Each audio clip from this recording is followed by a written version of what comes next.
This week's exercise comparison is going to be Smith machine squats versus safety bar squats. So these are going to be very similar yet different movements, squat patterns.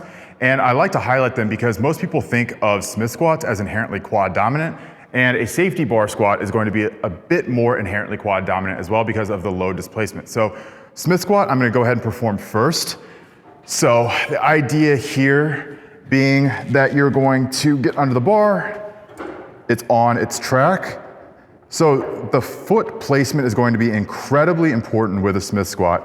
Because it is on a track, you can actually put your feet pretty much anywhere and you're not going to lose your balance, you're not going to be restricted by your own mobility. So you can put your feet way out in front of you if you want to, and a lot of people will do this to try and make things more quad dominant, or at least they think it is, but it's actually not, and that's something we can talk about here soon. But you can do that, you can have your feet right under you as in a normal squat pattern, and that's what I'm gonna do in this instance. So here, performing just a regular squat, but the idea is to work with the machine. Again, you're not gonna be limited by your mobility, so you can squat as low as possible in every rep. And as we go over to safety bar squats,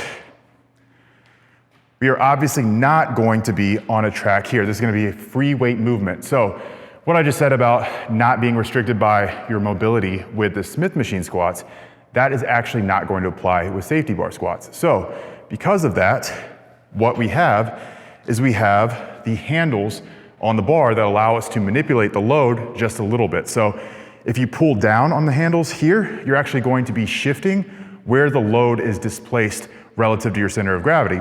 If you push up, again, same thing, you're going to be shifting where the load is. Most safety bars have a slight camber on them, which means that if you push up, it's going to swing the load more forward, more anterior, and that's gonna make it a little bit more quad dominant. You're gonna keep your torso up a little bit more. Vice versa, if you pull down, it's going to swing the load back behind you a bit more. That's going to shift your center of gravity backwards, and that's going to make it a little bit more hip dominant. So understanding how that plays into it should make a lot of difference and help how you're actually holding onto the handles, because the handles aren't just there for comfort, they actually have a purpose. So as we perform this movement, we're gonna perform the reps just like we would a regular barbell squat, but again, taking into account the slightly different center of gravity.